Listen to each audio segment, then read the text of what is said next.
All right. Hello, everyone. Thanks for joining us this morning. We're going to be getting started here very shortly.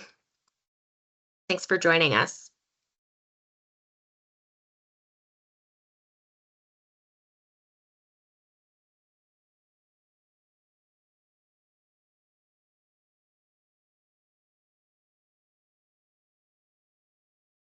The recording is happening. Drew, and just checking on the recording, is the transcript happening as well? I think it's automatic, but Is not giving me an option to start transcription. Let me take a look at that.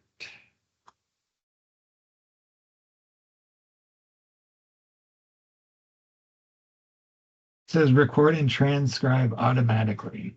great. Okay, perfect.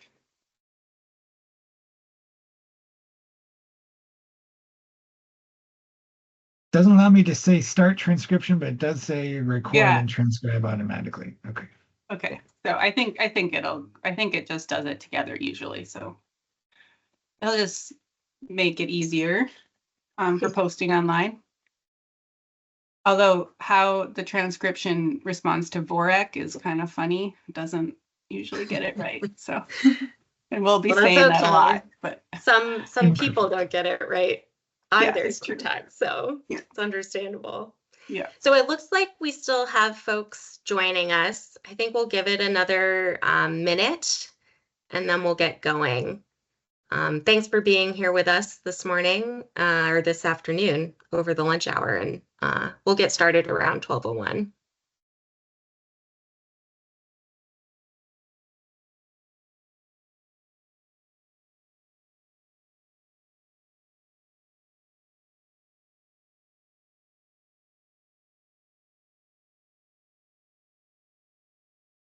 All right, I'm going to kick us off, and it looks like there's still some people joining us, but I think they'll get caught up as we move along here. Welcome, everyone, to the Public Engagement Launch webinar for Move Forward Together Vermont's Draft Vision and Priority Actions. We really appreciate you being here over the lunch hour. And I just also wanted to note that this webinar is being recorded, and we will be posting it online on the Move Forward Together Vermont project website following this meeting for anyone who couldn't make it to be here with us. Over the next hour together, we're going to review the robust and collaborative process that we've been through to get to this point and introduce you to the draft vision and priorities that we have developed for further public feedback and input over the next month of July. Once finalized, the vision and priority actions will shape the plan for outdoor recreation in Vermont over the next 5 years. So it's really exciting to be here with you and presenting this afternoon. A couple of quick webinar rules we just want to call out to be paying attention to over the next hour. Your mics and cameras are currently off and should remain off. We will be having a Q&A portion of the meeting when we'll turn them on. Chat is currently on, and we just ask that as we go through the meeting over the next hour, that you be respectful of other people's time, but also the other folks who are joining us in the meeting today and the questions they might have. So we will be, as I said, having a Q&A portion. Most of the presentation this morning will be a presentation. We'll spend about 45 minutes talking you through our process and the draft vision and priorities, and then we'll leave about 15 minutes at the end of the webinar for questions. So with that, I'm going to move us into introductions. And for everyone joining the call this morning, as I said, the chat is open. I invite you to go ahead and introduce yourselves by dropping your name, if you have an organization affiliation, and your location into the chat. I'm Jackie Dagger. I'm the program manager for the Vermont Outdoor Recreation Economic Collaborative, and I'll turn it over to my partner, Claire, to introduce herself. Hi, everyone. My name is Claire Pulfis. I serve as the Recreation Program Manager for the Department of Forest Parks and Recreation. And with Jackie, we've been working together on this process for the last year and a half or so. And I use she, her pronouns. And then I'll turn it over to Drew, one of our consultants for the process. Hey, Drew Pollock Bruce. I'm the owner and founder of CRO Planning and Design. We are consultants helping with some of the survey and process. I'm really happy to be here. I'm gonna borrow from my friend Jeff and I use bro pronouns, so I'm he, him, or bro. Any of those work well for me. And happy to be here with you all today. I'll pass it to Brett. Yeah, great to be here. My name is Brett Rano, and I am a planner working with CRO Planning and Design on this project. It's been a really great process so far, and we've done a lot of work on the survey side of things in administering and analyzing survey data that we've been doing amongst plenty of other things with this project. So really great to be here, and thanks for having us. Great, thank you guys. And I also use she, her pronouns. I'm going to pass it over to Claire to get into our process to this point. Go ahead, Claire. Thanks, Jackie. So what is Move Forward Together Vermont? For those of you who haven't been engaged so far, what it is a planning process to create a vision and priorities for outdoor recreation for Vermont over the next 5 years. It's a collaborative process between the Department of Forest Parks and Recreation and the Vermont Outdoor Recreation Economic Collaborative, VOREC, which you'll hear us say a lot during the presentation. And it's based in part on the statewide comprehensive outdoor recreation plan, which informs our funding of outdoor recreation, the Land and Water Conservation Fund, the Recreational Trails Program, as well as like an expanded, larger part of what is recreation in Vermont. And then the VOREC Action Plan, which is a requirement for VOREC from the executive order that created it, and really will allow us to implement what we're talking about today. The goal, like I said, the goal of this project is to create a vision and priorities for outdoor recreation for the next 5 years. And in order to do so, we are working with a lot of people across Vermont, and you'll hear about a lot of our outreach efforts as well as our steering committees today. We want something that reflects what Vermonters need and want for outdoor recreation, that is supported by a broad variety of stakeholders, and ensures equity and engagement across all of Vermont, including people who live here, who visit here, and people who have historically been underrepresented. So for the timeline, we are right there in the public feedback phase. Like I said, we've been planning this for the last year and a half or so. We had a significant data collection, which we'll go into momentarily with surveys and focus groups. Then we had a bit of time when we took all that information and drafted what we're presenting today. Now we're getting feedback from all of you. And then by the end of the year, we'll have a final report as well as next steps for implementing the plan. So we are, through this public feedback process, we are wanting to explain it all to you today, but just as a teaser, we have a website that has all of this information on it, including all of the graphics. So if we go through this quickly, just note that either you can look at the recording later and pause at certain times, or go to our website and see all the graphics there.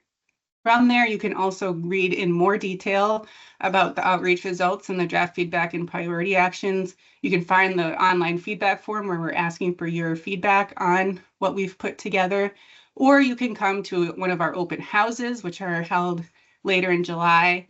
And then we're also holding one more webinar after this that will be more about engagement with the public and more directly about less background and more about what you guys think about the draft vision and priority actions.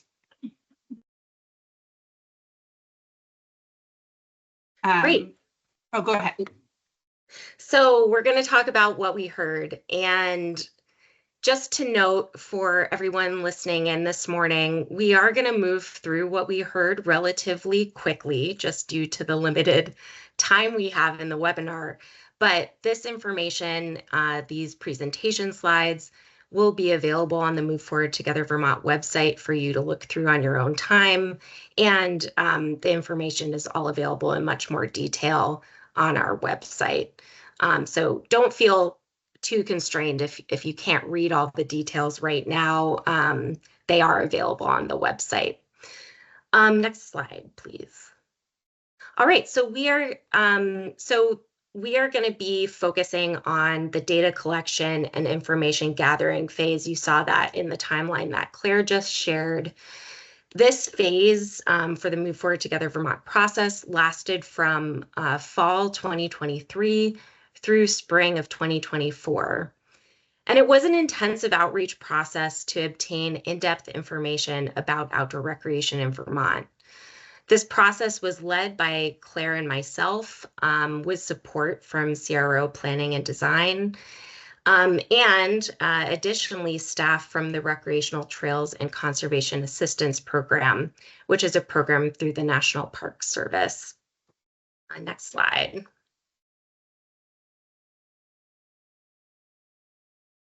So we just wanted to give you an overview of the different pieces of this public engagement or of this information gathering phase. So in this part of the process, we did 2 statewide recreation user surveys, which surveyed nearly 2,400 residents and stakeholders. We also completed 28 focus groups, totaling 185 participants who represented 123 organizations in Vermont. This included state government, regional and municipal government, nonprofit organizations, educational institutions, and private businesses, as well as 8 unaffiliated individuals. We also looked at information that was gathered through the Recreation Provider Survey led through the Vermont Recreation and Parks Association, and completed a day-long summit with 40 outdoor recreation leaders from across the state. And we'll talk in much more detail here about each of these different components of this phase of our process. But just so you have a quick overview of the pieces that led into this information gathering and data collection piece. And I'll turn it over to Brett to talk more about the public surveys. Great. Yeah, so I'm just going to overview some details and highlights that we obtained from the 2 user surveys that we administered. And just first to establish the definitions of the 2 user surveys that we administered. We administered 2 identical surveys that asked participants about their recreation participation, their motivations, barriers, aspirations, information sources, a lot of different questions related to recreational use in Vermont. And the first survey, the representative panel survey, was conducted through the assistance of an organization that specializes in sourcing survey respondents. And within their pool of respondents, they randomly selected nearly 600 Vermont residents for this survey, providing us with a statistically representative sample of Vermonters. And this allowed us to draw conclusions from the results of the survey that could then be generalized to Vermont's population, allowing the state to make informed decisions based on the needs and wants of Vermonters. And then this is in tandem with the second survey that we administered, which was the invested user survey, which was widely distributed across multiple channels and was available for anyone who wanted to take it and provide their input about outdoor recreation in the state. And we call this invested user survey that because it was completely voluntary, and anyone who had an interest in providing information about their recreation participation, patterns, aspirations, ultimately, in an effort to help the state effectively plan for managing outdoor recreation, they could take it. So results from this survey provide input into how and why outdoor recreation enthusiasts go outside, and was also effective in informing the state in drafting a vision and priorities for outdoor recreation. So these all were done in tandem with each other. And we were able to obtain nearly 2,000 responses during this time the survey was open, which was pretty exciting. And so sharing just some demographic details about the survey, I'll share the details just kind of, and then just draw some conclusions from that, what we've noticed. Looking at the representative panel survey respondents, they were 45 years old on average, participated in 10 different outdoor activities per year, and possessed a household income of $60,000 or lower, and held some form of college education or higher. And then the demographics of the invested user survey respondents were 53 years old on average, participated in 16 different outdoor recreation activities per year, possessed a household income of around $60,000 or higher, and held a bachelor's degree or higher. And so the demographics of the representative panel survey respondents were more closely aligned with Vermont's general population than those in the invested user survey, as we expected. However, both were well geographically distributed across the state and provided important insights into outdoor recreation participation in Vermont. So you can see, for example, that the invested user survey respondents, they participated in a broader range of activities. They had a higher income and educational attainment, and were generally older than the representative panel survey respondents. And next slide. I would just add that they were generally similar, except for these characteristics, that there was a lot more participation, both in the number of activities and how frequently they participated. And that's part of why we say invested user survey, because that was the biggest difference between the two survey groups, is the types of activities, the amount of activities, and the amount of participation. Exactly. Yep. And then looking at recreation participation, you can see here that no matter the respondent type, it's clear that Vermonters like to recreate, with over 90% of respondents in both surveys recreating in the past year, and over 50% participating at least once a week. Participation in outdoor recreation is high across all respondents within the state. And then calling back to our naming of the surveys, you can see that respondents from the invested user survey, over 85% recreate at least once per week, which was a pretty cool stat to see. And so, yeah, you can see that. And then going into the top activities, yep, you're good. Top activities for the panel survey, the most participated in activities among Vermonters include walking, swimming or wading in natural areas, hiking, private gardening, and playground activities, with walking clearly being at the highest, with others clustering around 37 to 52%. And that's Vermonters participating in the past year for that percentage. And then invested user survey, the top activities were pretty close. You can see they mirror the panel results, with generally higher rates of participation for all activities, and flat water paddling taking precedence over playground activities. And it's pretty cool to see that hiking and walking were almost virtually tied in participation amount. And you see for motivations to recreate. So we asked folks why they were motivated to go outside and engage in outdoor recreation over other activities. What draws people outside and what motivates them to recreate. And we can see here across both the representative panel survey and the invested user survey, Vermonters are motivated by the mental and physical health benefits of outdoor recreation. Many recreate outdoors to improve mental health, to relax, to be close to nature, and to view the state's scenic beauty. Motivations for both respondents groups were pretty similar, showing consensus across user types for motivations. And when, in addition to motivations, we also asked for people's barriers. So what is constraining their ability to participate in outdoor recreation? What's stopping them or hindering their ability to participate? And common obstacles to participating in outdoor recreation include the cost, sanitation concerns, availability of sites and parking, and crowding. There's strong agreement across both responding groups related to the cost of gear and equipment being not only a barrier, but the highest barrier to participation. And it looks like cost is a bigger issue for panel respondents, while social factors like crowding were a more pressing issue for invested user survey respondents. And then additionally, shown in the panel survey, some Vermonters simply choose to participate in other activities that aren't outdoor recreation based. And then lastly, we asked about investment priorities. So topics relating to health and wellness and environmental stewardship were top investment priorities for Vermonters. Investment priorities pertaining to engaging youth, seniors, and underserved populations were seen as particularly important, in addition to maintaining recreational infrastructure.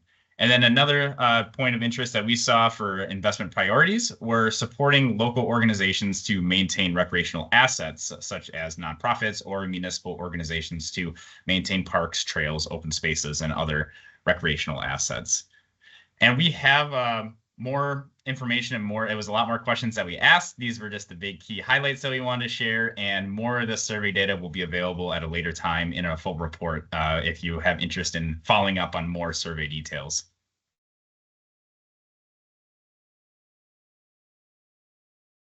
Thanks, Brett. I'll chime in here a little bit with the recreation provider survey.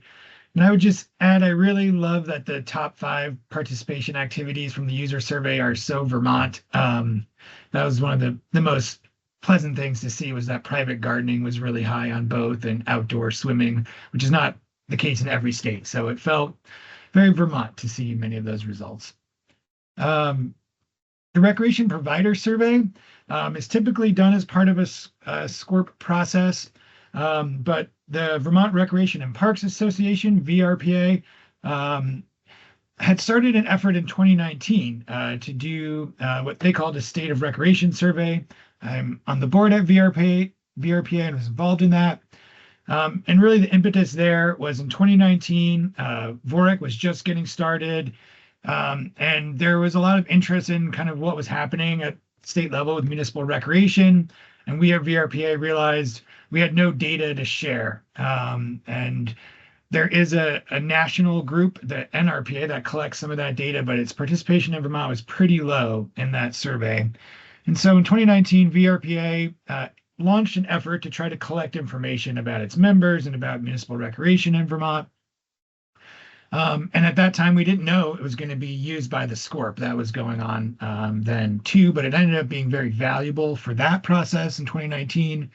And so when VRPA was looking at doing this again, I knew that the SCORP was also going to be happening. And so there was greater collaboration this time as VRPA relaunched this survey in this past fall, also working with Vermont Trails and Greenways to collect data about Vermont's recreation providers. And so those are municipalities, nonprofits, trail groups, and folks that are managing or providing recreation. And so this is really helpful to understand in relation to the user survey how recreation is being delivered, help inform the vision and the priorities, and with the kind of second iteration of the survey helping us with longitudinal trends.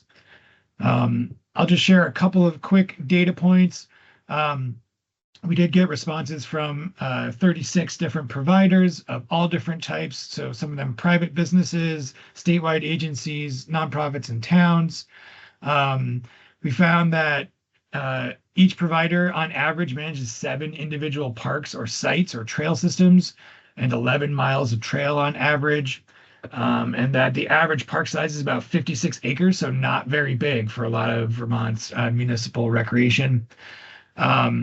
We did find kind of confirmation of some of the most popular programs that are being provided by Vermont's municipalities. And we also tracked a little bit on what was happening with their intents to change and grow. Most agencies have a goal to grow in the future, and many have grown in the past 5 years. One thing that we saw is that all volunteer organizations and recreation committees, though, were the one group that didn't express as much interest in growing, and it seemed like they were perhaps blocked with capacity. And so we saw a lot of kind of interest in expanding programs, expanding offerings, and maybe a little less from the all volunteer related agencies. And with that, I'll turn it over, I think, to Jackie for focus groups. Is that right? Or maybe Claire, I see. It's actually me. Claire. Okay, sorry, Claire, thank you.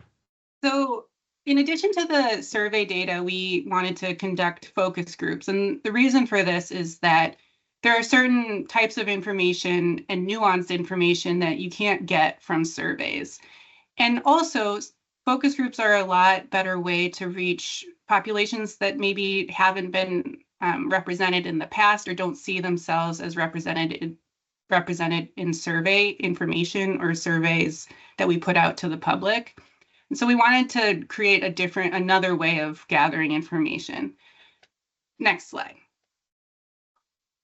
So we put together a list of focused groups that we were interested in and started recruiting for them.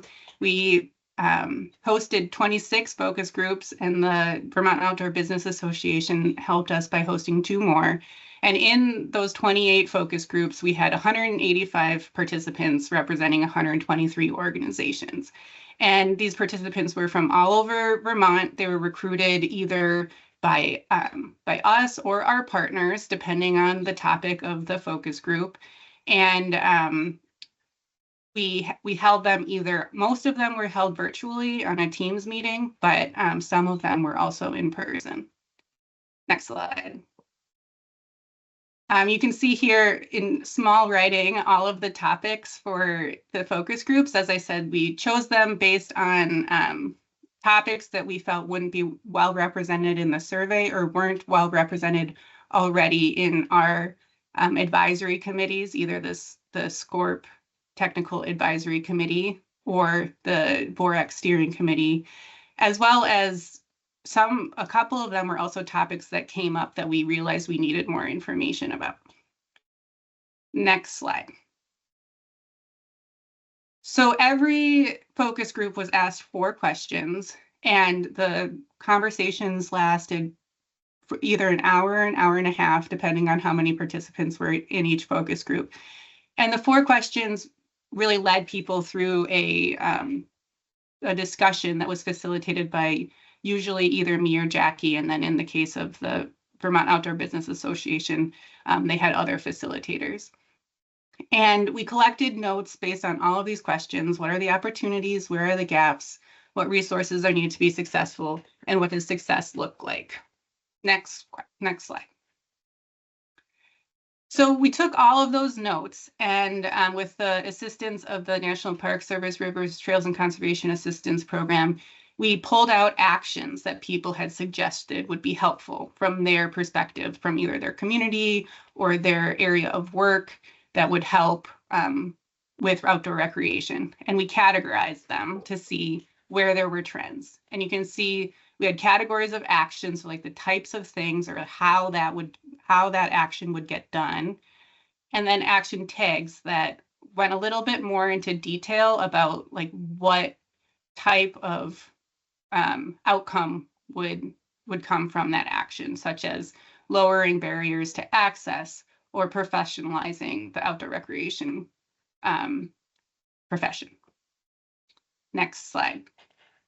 So we took those 160 actions that we categorized and found trends in.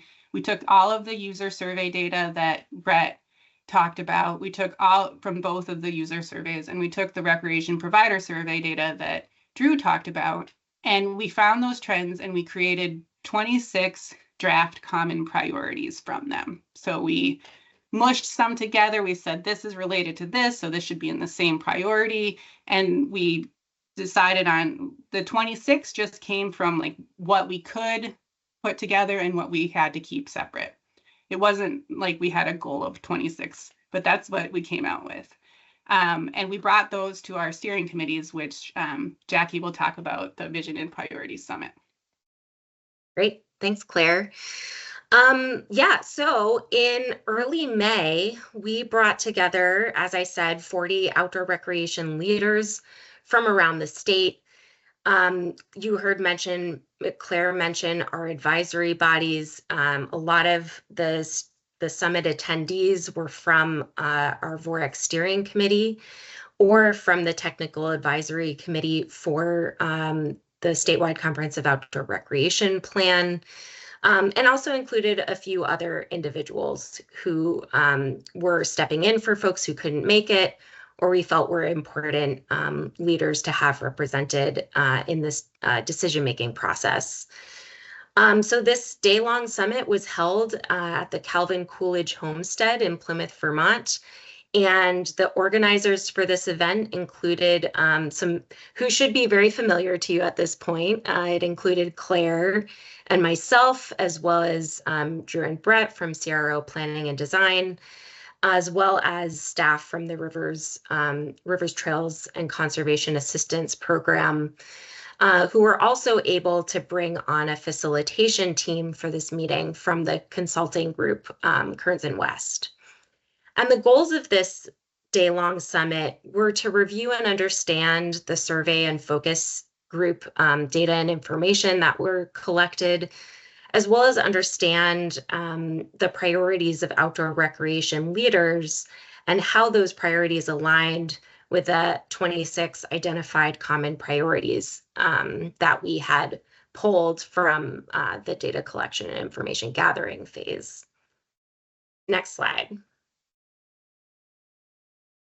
So we also wanted to understand how the common priorities we had pulled aligned with two key lenses, and those included equity and climate resilience and adaptation. And we'd identified these lenses after they'd come up frequently during our focus group conversations. And we also saw or felt that these lenses were areas that Vermont really needs to address in the next 5 years to be successful in any of our identified priorities or any vision that we have for outdoor recreation in the state. Next slide. So throughout the day, we participated in several key activities. Attendees for the summit reviewed the data coming out of the surveys and focus groups in detail. That information included a lot of what you just heard from Drew and Brett. We also individually voted on the alignment of the common priorities with those key lenses, which were climate resilience and adaptation and equity. We also split into small groups, and each group voted on the their top 6 priorities for the next 5 years. So the priorities you see on the slide here were the top 6 priorities, and you can see some of how those small groups voted. There is a list of the full priorities that were voted on up on the website, or there will be shortly. So you can go there and see how those small groups voted on the other priorities that we shared. And then we also, in small groups, drafted visions for the future of outdoor recreation in Vermont. So some steps we took after the summit, because we collected all of this feedback and information from this day-long summit. We reviewed all of the information and data that we'd collected through the data collection information gathering phase. And then Claire and I had to start to make sense of that, right? To form the vision and priority actions that we're asking for your review and input on now. And so we took all of this information that we collected, and the way that we made sense of it, the things that we learned, to get to the point where we're at now, it included updating the priorities, the common priorities that we brought to the day-long summit. We made adjustments to the key lenses that we were looking at, the alignment of these priorities with. And we thought about what vision brings all of these common priorities and all of this information together. And I'll turn it over to Claire to share or introduce what how we've shaped all of that information. Thanks, Jackie. So as Jackie said, we took all of that information and put it into a draft vision and priority actions. We then we gave the opportunity to the technical advisory committee and the steering committee to review that, and they provided invaluable feedback on that. And so what you guys are seeing with our draft vision and priority actions has already been reviewed, and we're presenting to all of you to review yourselves. The draft vision is to foster, our draft vision is to foster healthy and vibrant communities through outdoor recreation. We found that everything that we had talked about, the visions created at the summit, the feedback we got from focus groups really aligned on supporting and making more healthy our communities, including both the human and natural environments that are critical for outdoor recreation. I'm going to just go through really quickly like what each of the types of sections of our draft vision and priority actions are, but we're not going to go into detail today.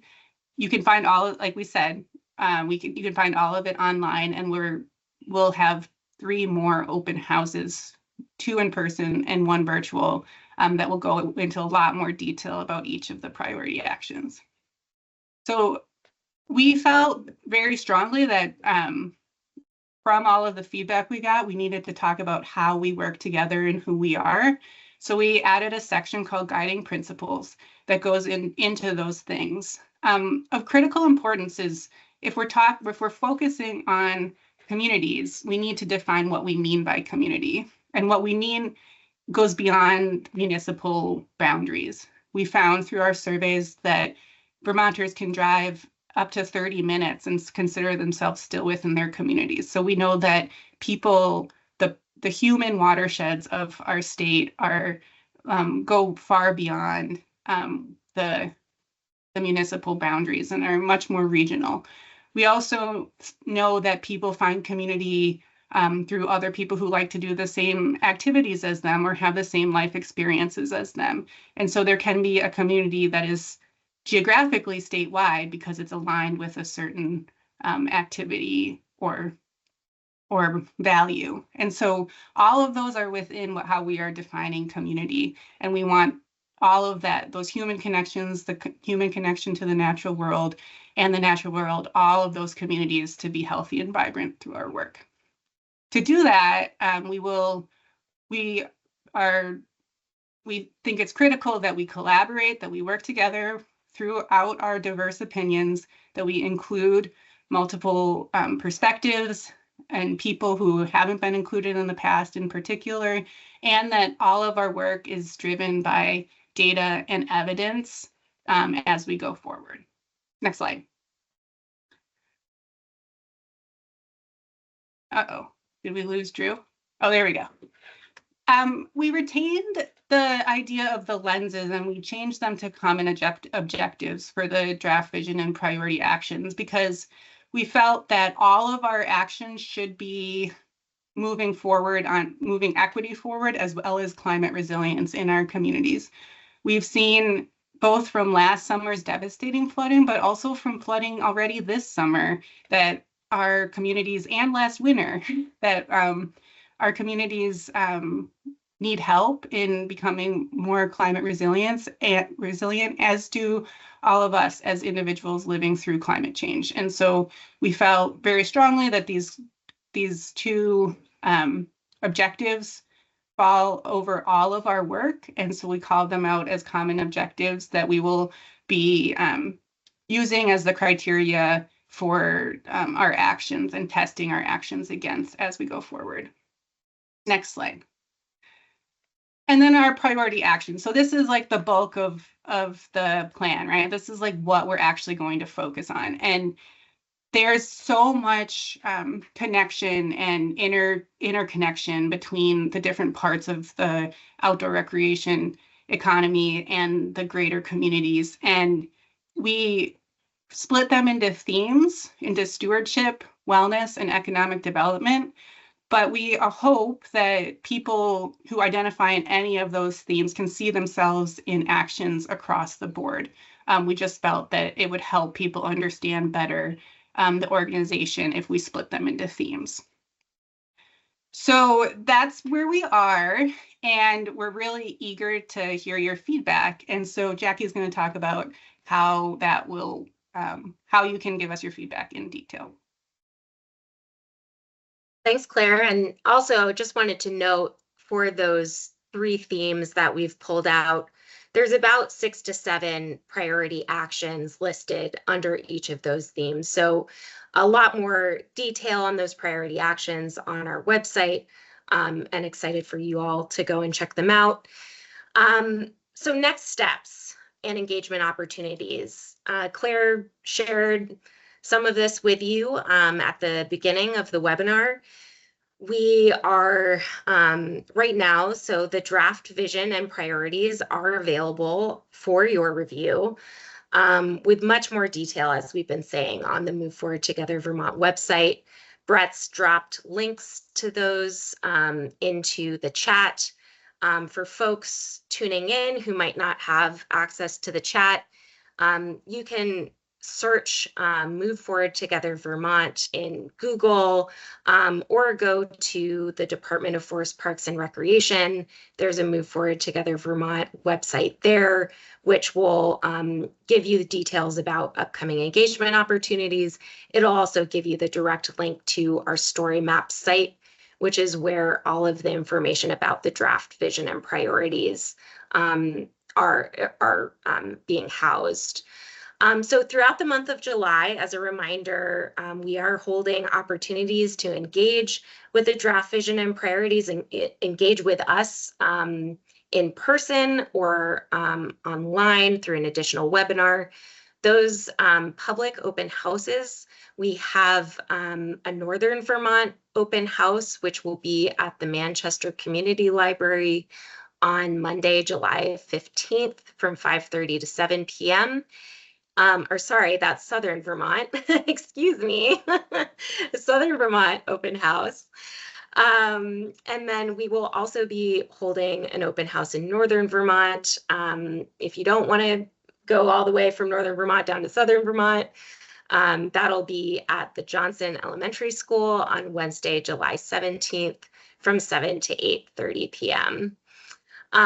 If you can't make it in person, we are going to hold another online opportunity to share your feedback and input. That is going to be on Monday, July 22nd from 7 to 8:30 p.m. And you can register for that webinar by going to the Move Forward Together Vermont website on the Department of Forest Parks and Recreation website. Finally, we do have an online feedback form if you're unable to make any of those opportunities, or if you want to submit your feedback in more detail. We do encourage you to do both. It will help us make sure that we get your feedback recorded and are able to process it after we've closed feedback on the draft vision and priorities. So definitely check out that online feedback form. We take you through a series of questions that we're looking for your input on every piece of this draft vision and priorities. And again, filling out that form, even if you do join us for one of the open houses or webinars, will help us make sure that your feedback and input is recorded and reviewed. Finally, after July 31st, which is when we're doing this phase of Move Forward Together Vermont until, we'll be working on taking all of your feedback and input, incorporating it into the draft vision and priorities to finalize the vision and priorities, and working on a final report, the production and design of a final report. That'll be happening in fall 2024. It does include sending a report that report will become our statewide comprehensive outdoor recreation plan, which goes to the National Park Service, and it will lay the foundation for the next VORIC action plan, which the VORIC program will be beginning to implement and activate on the vision and priorities moving into next year. So with that, we're really excited to open video and chat, and we'd love to hear from you. We just talked to you for 45 minutes, and we'd love to know what questions you have. And I'm going to turn it over to Brett to explain a little bit more about how that's going to work. Yeah, so feel free if you have a question to raise your hand or type it into the chat. And so far, I'm not seeing any in the chat throughout the presentation. And so if you have a question, just raise your hand. I can call you out and then just ask your question. Feel free to turn your camera on if you would like. But yeah.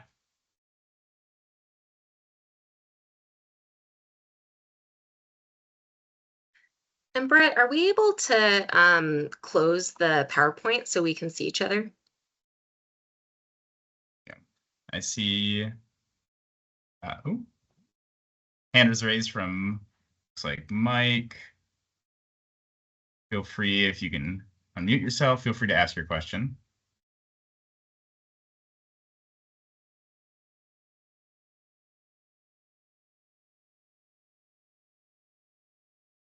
You should be able to unmute yourself. It might take a minute for Teams to do it through the system, but it should take just a moment.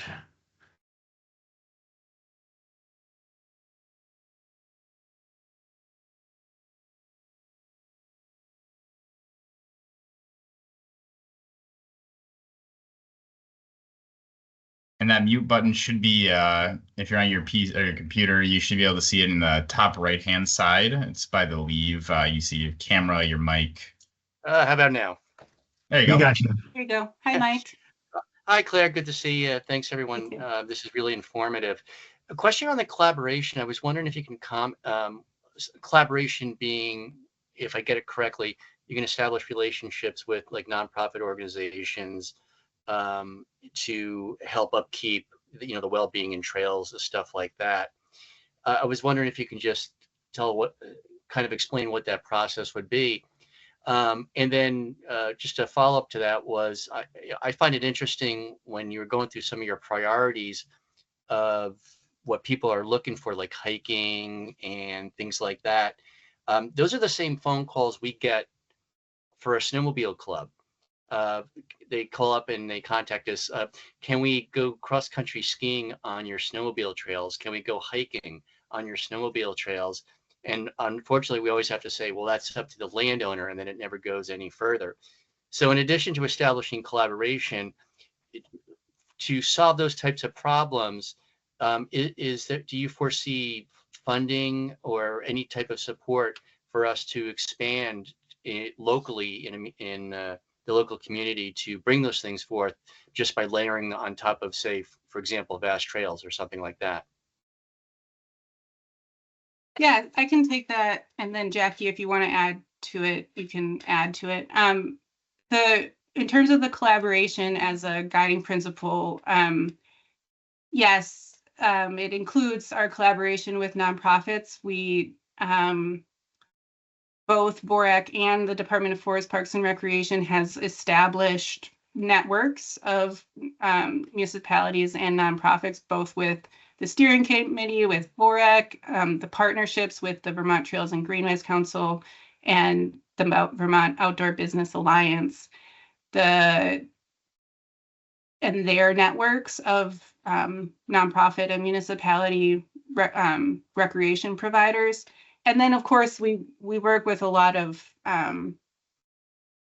individuals, municipalities in all of our work. And so the idea of saying that collaboration is a guiding principle, it is to say that, the Department of Forest, Parks and Recreation or VORAC is not going to do this alone, and that one of our largest goals is to do this together and to collaborate across the recreation community.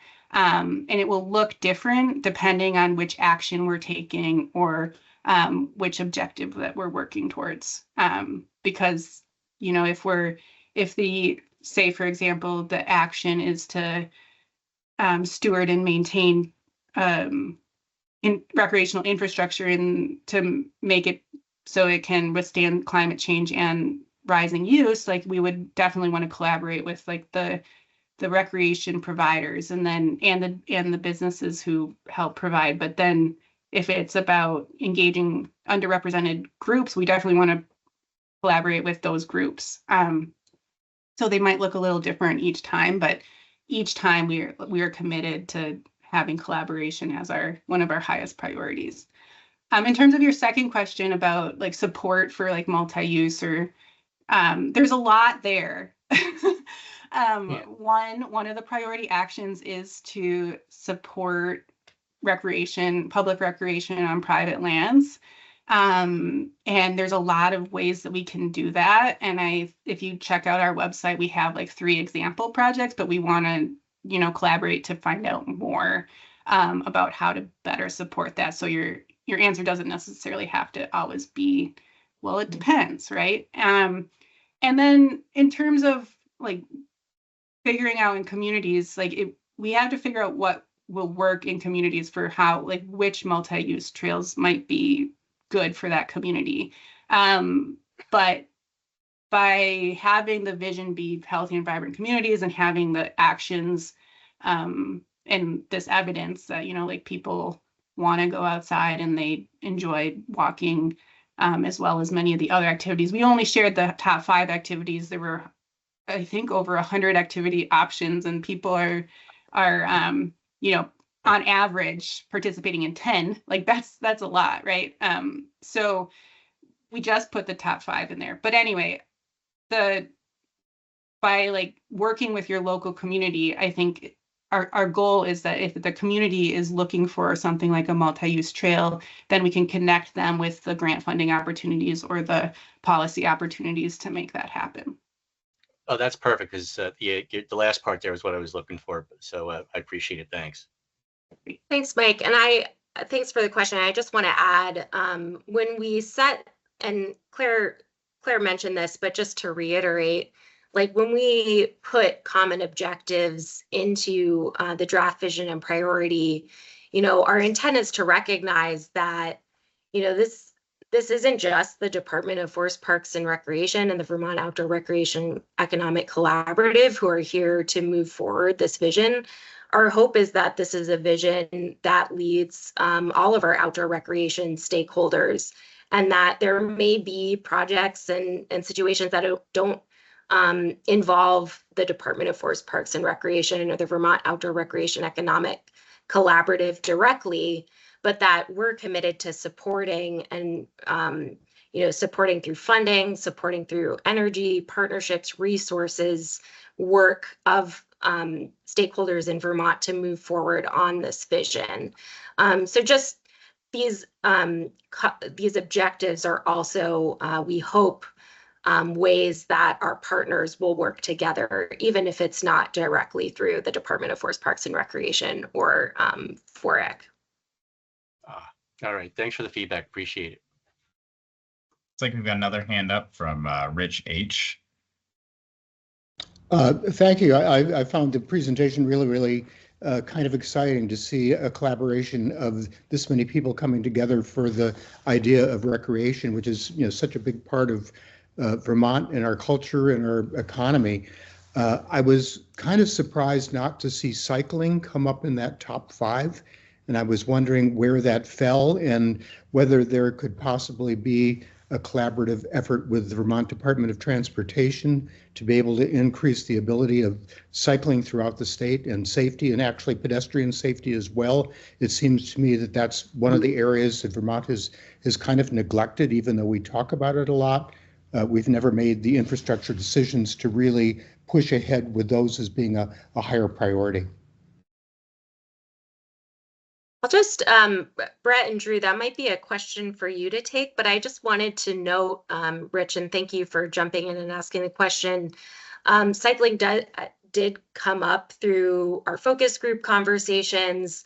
It was something we highlighted in our surveys, and I'll let Brett and Drew speak to where that fell. But, often when we've noticed, and what we talked about a lot through focus groups, was that communities invest in outdoor recreation resources or spaces, and then we think about how do we get people to those spaces, or how do we use our roadways to recreate. And so just want to note that that is something that we talked about and came up, even though it didn't reach the level of that top 5. And the Agency of Transportation is certainly an important partner in making sure that that's a part of the work that we're doing. Yeah, and just to add that Agency of Transportation planners and their active transportation team and their rail trail planner have all been part of the process. And I think you'll see, like, particularly in the draft priority action to create more opportunities for recreation near where people live, learn, and work, I think really speaks to your desire to see more active transportation and safety on roadways, getting from, neighborhoods to trail systems, or neighborhoods to like a greenway or something like that. And then, Brett, maybe if you want to go into, we had a lot of cycling options on the survey, so. Yeah, happy to share that. So I just had the survey data pulled up right now. I wasn't unable to get the full list for the invested user survey, but among the representative panel survey, cycling was a top activity among trails, roads, or street activities, which counted. We did paved cycling, we did gravel biking, we did mountain biking, as well as all those categories, but with e-biking. And we saw that cycling, particularly on paid services, was a top, I think, 4 for the trail, street, and road activities. Mountain biking was not too far behind.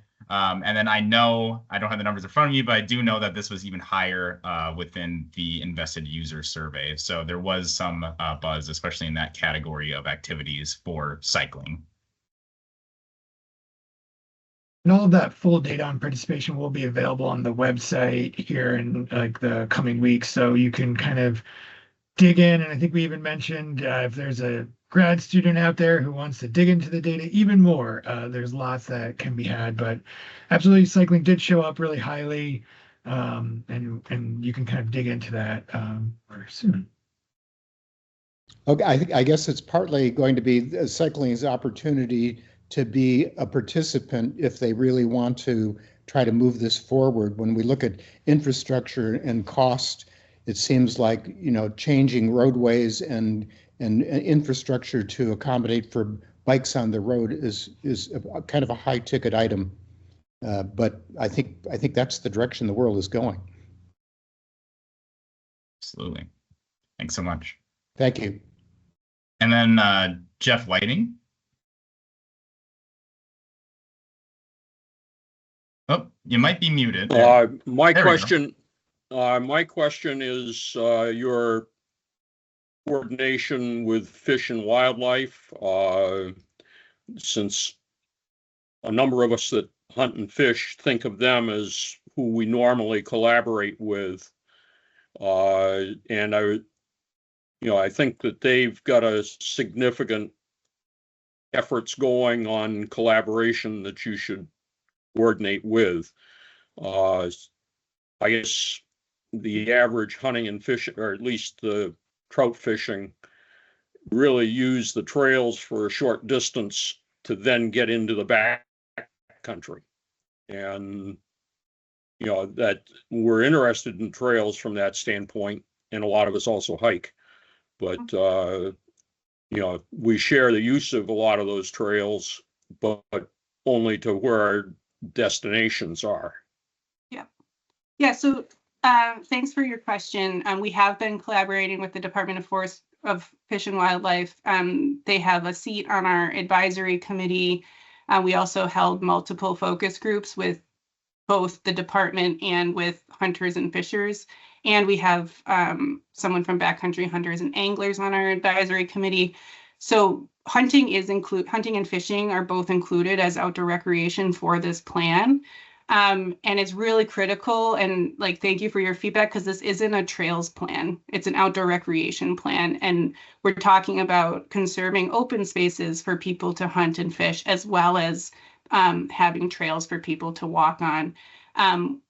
All of the types of hunting, and all of the types in categories of hunting and fishing. So hunting for small game, hunting for large game, fishing, fly fishing, bait and tackle fishing were included in our activities. They weren't in the top 5. So we only shared the top 5 activities. And thanks, Drew, and also trapping. So we are trying to incorporate all of the types of activities, and obviously people have different different activities have different needs, and different parts of the state have different needs for each of those activities. And so the general statewide priorities are what we've listed, but if you go to our website, you'll see that we've listed a little bit more detail under each of the priority actions, and you'll hopefully see hunting and fishing priorities come out there. But thank you for your comment, and I agree. And there's also a lot of overlap, like you said. A lot of people who hunt and fish also hike. A lot of people who bike also hunt and fish. It's not like there's one community and then another community.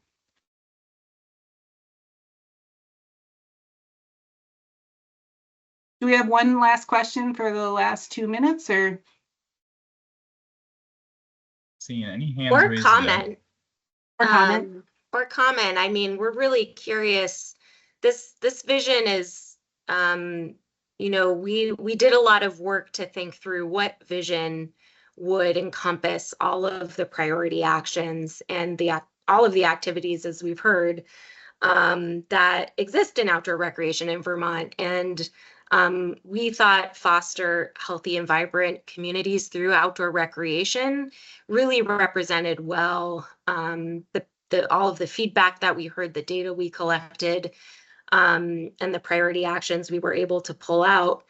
But we're really curious to hear from you. You know, is that the right vision for the next 5 years? Does that represent your goals for the next 5 years? And we really want to hear your feedback and know if that rings true from your part of the outdoor recreation space in our state. So with that, it's 1 o'clock, and thank you guys all for your time during this lunch hour. As Jackie said, we really, really want to hear your feedback. Please visit our website and learn more about the details, or attend one of those open houses that we've talked about, either in person or online. And the feedback form will be open through July 31st. And so we really are eager to hear from you.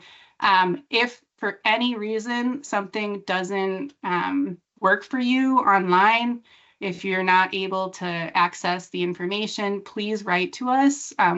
Our contact information is online as well as up on the screen right now. So reach out if you have questions or are having trouble, and we're really looking forward to hearing from you. Thanks, everyone. Thank you. Have a wonderful sunny day.